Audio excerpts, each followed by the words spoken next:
you hate the thought of working past 55 or 60? Do you hate not being able to live the life you deserve today? Do you hate not knowing what your financial future looks like? It's time to stop doing what you hate. Here's your host, Mr. Harold Green. Hello, everybody. This is Harold Green of Bright Tree Wealth Management, and it is time to stop doing what you hate. Hopefully, you folks are having a fantastic day today. It's Friday for me, and doing pretty good. Had a very interesting week, and I kind of been thinking about what I really needed to share with you folks, or what to educate you on, because it is always my goal to educate you and to seek the truth and to deliver it in a way that that makes a lot of sense and that will help you understand what's really happening, what's really going on. And today I want to talk about something that not too many people know how to properly explain to clients. And it's a big compliance issue. And I think we really got to get this thing sorted out. And what I want to talk about is the risk tolerance questionnaire. And the title of today's show is Understanding Risk Tolerance, and basically what it means to you. And I've studied this risk tolerance thing a lot. We have software that helps to qualify a client in regards to the type of portfolio they should be in. But the thing I find the most disturbing is this. Most risk tolerance questionnaires are mostly a mental and emotional issue. It has very little to do with a client's long-term financial plan. And herein lies the problem. Most people do not invest according to a well-balanced, comprehensive financial plan. And because today is an investment show, I am going to say past performance is no indicator of future results. And if you are going to invest, you do have to understand risk tolerance and time horizons and all of these different things. But I'm going to say this: it has to be done according to a financial plan that has inflows built into it, that has outflows built into it, that has what-if scenarios built into it, and a variety of other factors that are built into it, because that right there should determine the type of investment plan, not your emotional issues. And there is the problem. I've talked to a lot of people, and they say, they're about to retire or they're getting close to retirement, and they're like, Harold, this is all I got. And I'm like, why is that? Well, the person I was working with, they didn't do a good job, or I've been so conservative, I worry a lot about stuff. And I'm like, well, you probably are worried because you don't have a plan. You don't have a step-by-step hand-holding type of situation that's there with you that you can refer back to whenever you start feeling a certain kind of way about the market. So today I'm going to walk you through a simple questionnaire on risk tolerance, and it's going to be mixed with facts, and it's going to be mixed with emotion. And I'm going to tell you where it is, where the facts are and where the emotion is. Okay. The first thing you always start with in a risk tolerance questionnaire is like, how much time you got? What's your time horizon? And there are a lot of rules about time horizon. And this is one of the biggest mistakes that people make. And I'm going to go through here and explain to you what that is. Question number 1 says, where are you in the investor life cycle? In the investor life cycle. To me, there is no there is no cycle. It's you do this until you're dead. Like, you pass on and then everything goes to your family. And then that's going to carry on. That's where the plan comes in. And here are the choices to answer. You're either in the early accumulation phase, where you got greater than 20 years to retirement, mid accumulation phase, where you got 10 to 20 years to retirement, pre-retirement, you got less than 10 years before you retire, or you retired 10 to 20 years after retiring, or late retirement, you're 20 years plus after retiring. And a lot of people come to me and they're 50 years old or 51 years old, or they're in their 50s, and they're like, hey, I want to retire at 62. I want to retire at 65. I want to retire before 70. What do I have to do? Where am I in this cycle per se? And one of the things I look at and I say, well, here's the real question. How long do you plan to live after you retire? And I say, we don't know. Well, how long do you want to live after you retire? I don't want to live until I can't really do anything. And I said, here's the thing. Anybody who works with me, I'm looking at them living at least 30 years after they retire, at least 30 years. So if you come to me and you're 55 years old or you're 60, 30 years is 90. And so the problem is the rules and stuff like that, or the norm says, well, if you're retired, you shouldn't be aggressive and so on and so forth. You should be more conservative. Why? This is what's hurting a lot of people. They're getting advice because of a lot of different things. Because normally, and I'll get into this in a little bit, they say, well, when you retire, you got more time. You're looking at your portfolios all the time. You see it go up and down. That makes you nervous. That's an emotional issue right there. Has nothing to do with the facts. That's pure emotion. And I'm just going to like pace myself because there's a lot in this. Question number 2, how long do you need funds to last once you begin making withdrawals from your investment accounts? It says less than 2 years. I don't know why that's there. 2 years, 3 to 5 years, 6 to 8 years, 9 to 10 years, 11 years or more. The correct answer should be 30 years. You should be looking at taking funds from your investment account for the next 30 years. Also, there's RMDs at the 72 number. They're going to bump that up to 75. You should be looking at 30 years, depending on your situation. And I'm going to leave it at that. Section 2 goes into the more emotional side of the risk tolerance questionnaire. Number 3 is your level of investment knowledge. The answer is none, low, medium, high. And here's what I'm going to say. People who say I have none, I have no investment knowledge, that's not true. Everybody has some level of investment knowledge, some level, whether it's a little or it's a lot. And even if someone comes into me and they say, yeah, I have a high level of investment knowledge, I think the real question should be this. What is your level of investment experience, right? What have you gone through when it comes to investments? Have you made money? Have you lost a lot of money? What have you tried? Did it work? Did it fail? That should be the real question.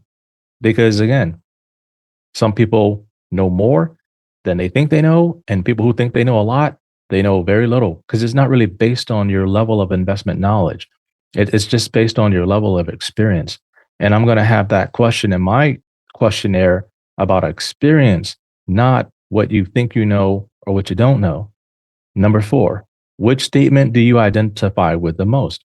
This is an emotional question. Everybody identifies as something. And here's where it gets a little murky. Your identity should have nothing to do with your investment strategy.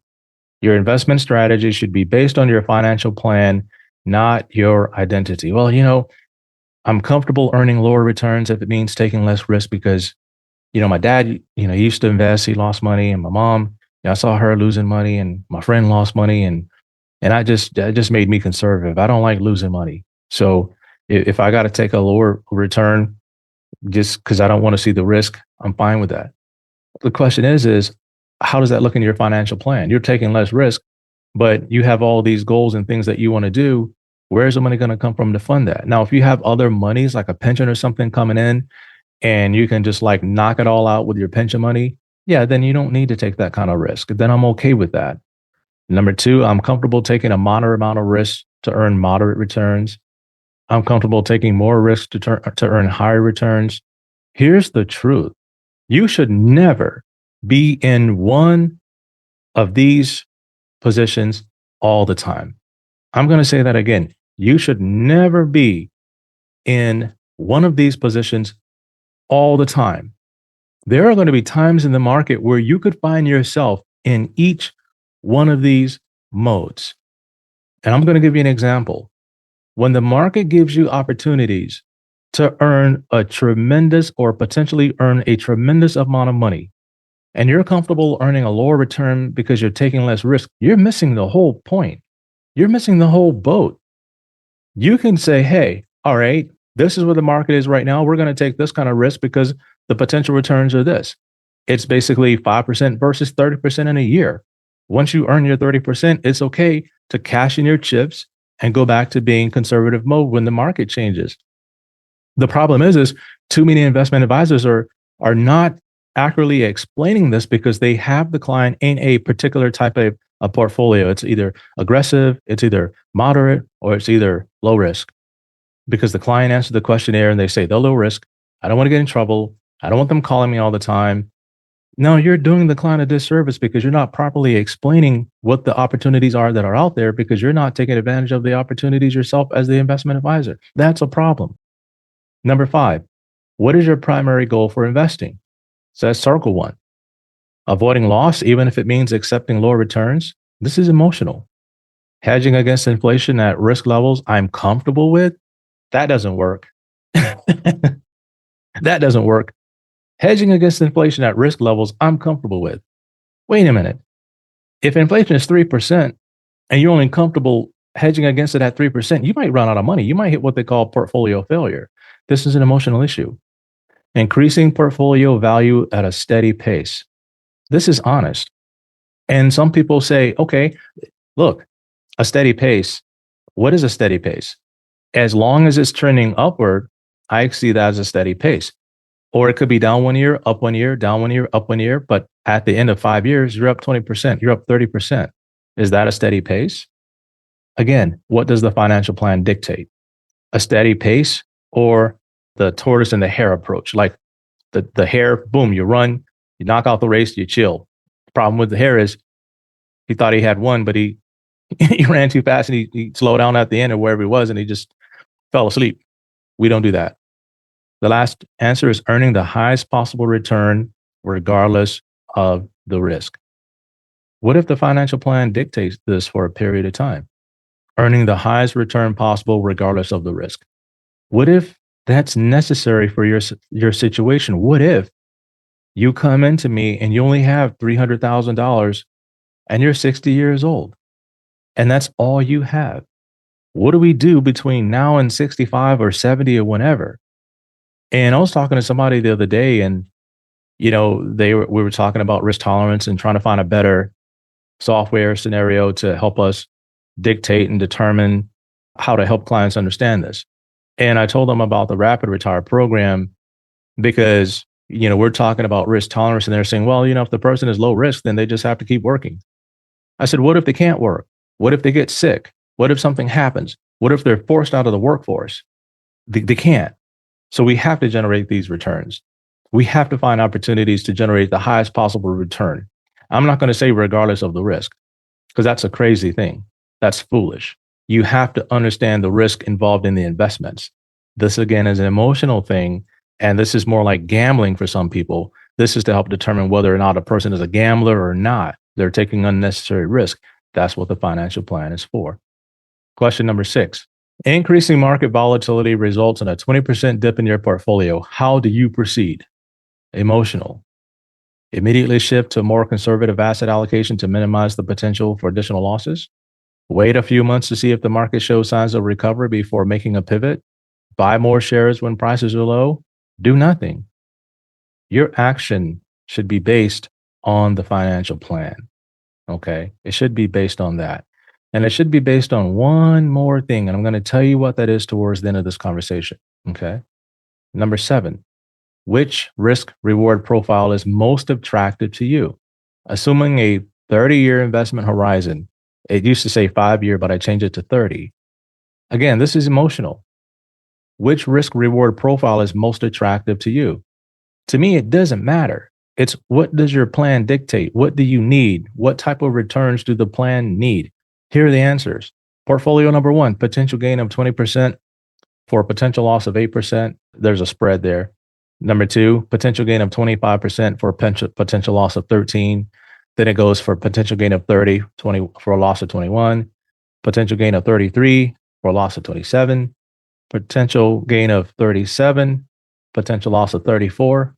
What if these numbers were wrong? What if there's a potential gain of 100%? And a potential loss of 34%. What if that was true? What if there are positions out there that could do that for you?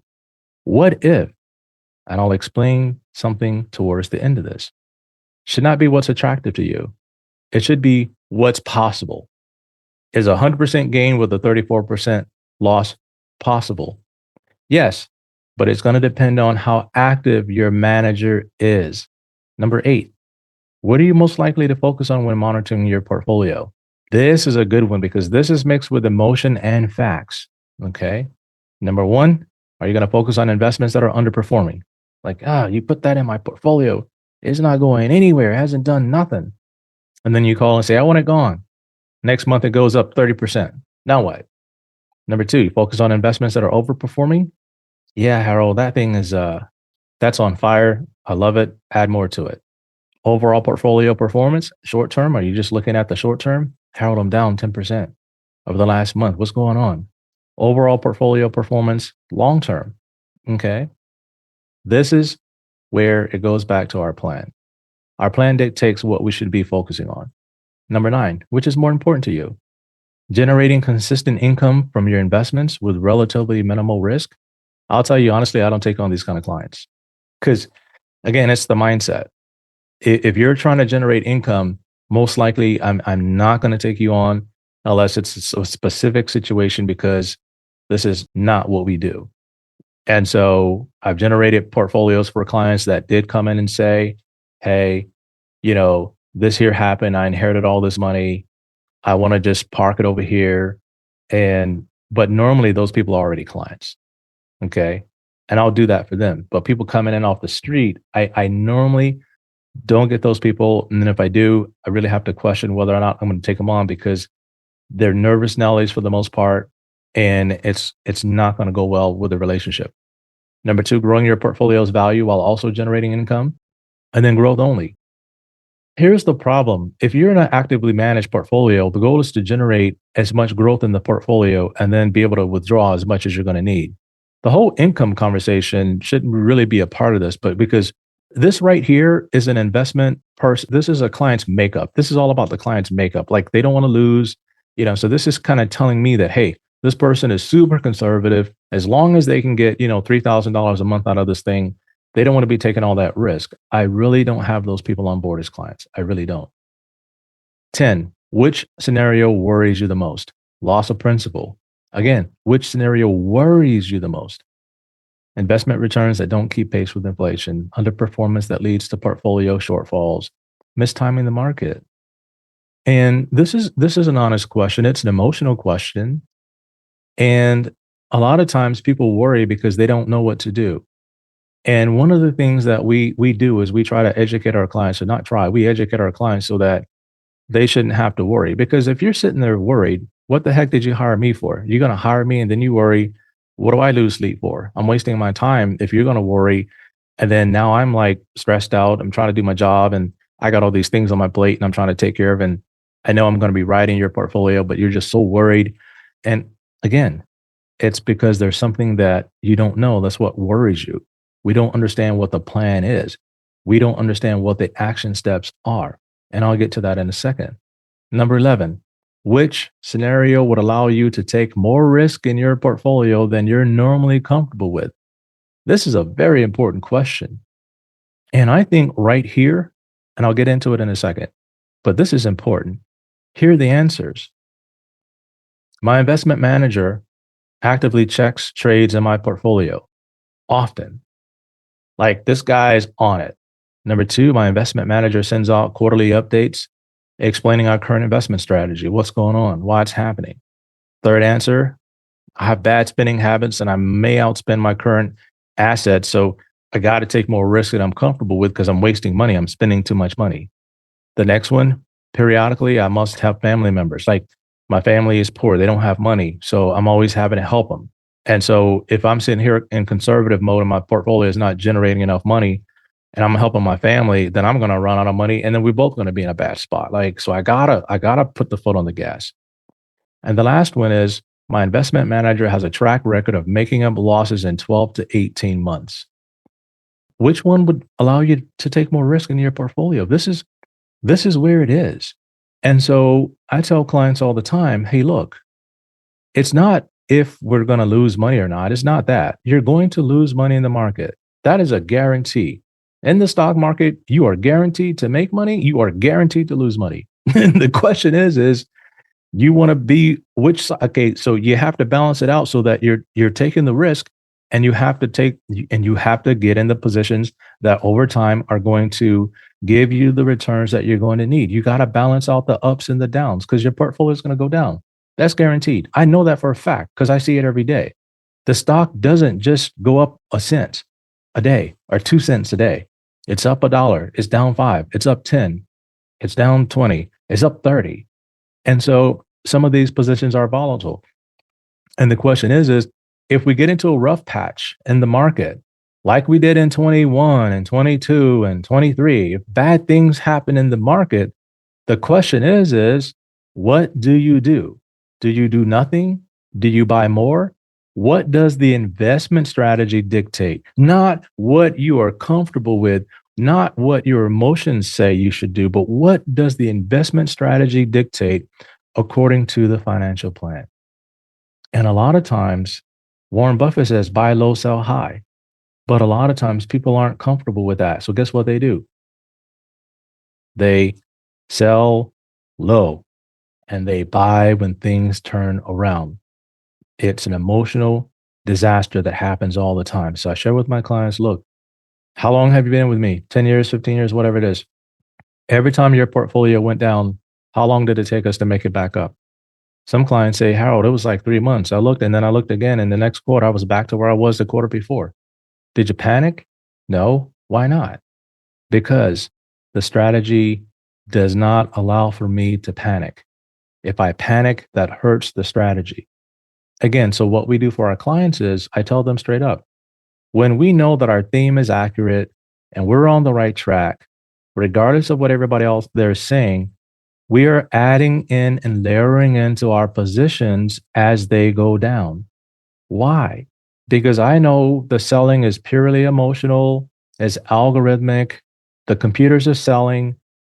When they sell, it looks bad. Then the people wake up, then they start selling. And then sell first, ask questions later is what they do. And so what happens is they sell the hell out of a position.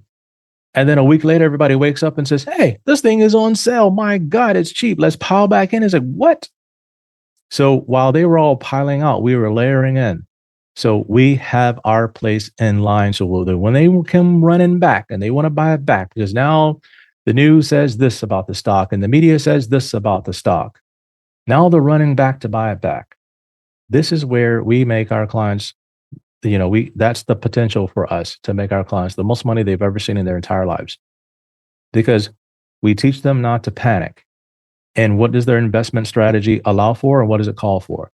Sometimes people get emotional and they call me and they say, hey, I can't stand this anymore. I don't want to do this anymore. That's absolutely fine.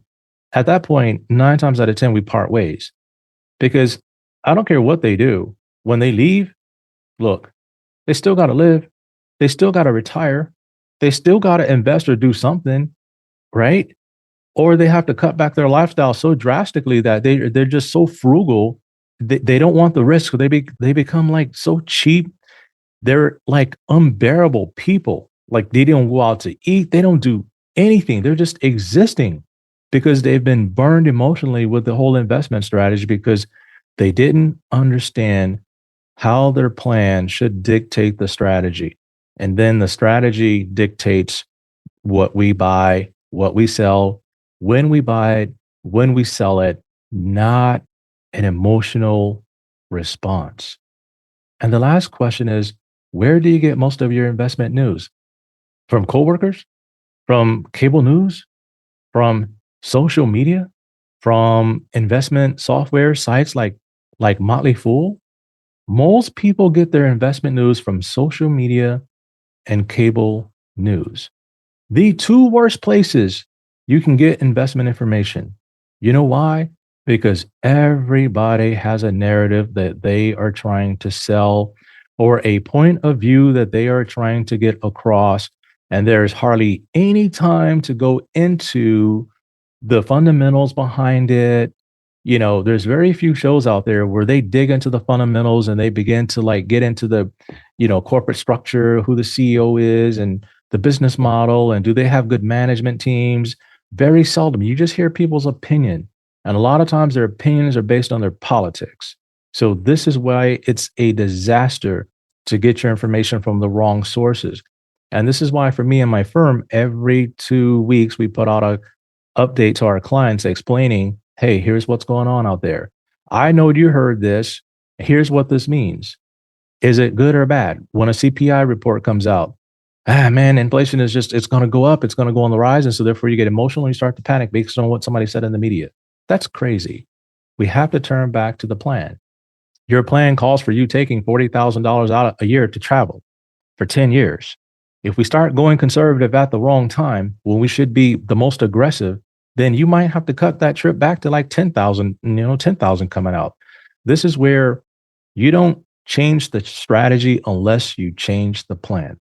So today I wanted to help you understand risk tolerance and the facts and the emotions behind why people do what they do, how they might even answer these questionnaires, how the way they answer these questionnaires could be detrimental to their long-term financial goals because they didn't understand whose role is what.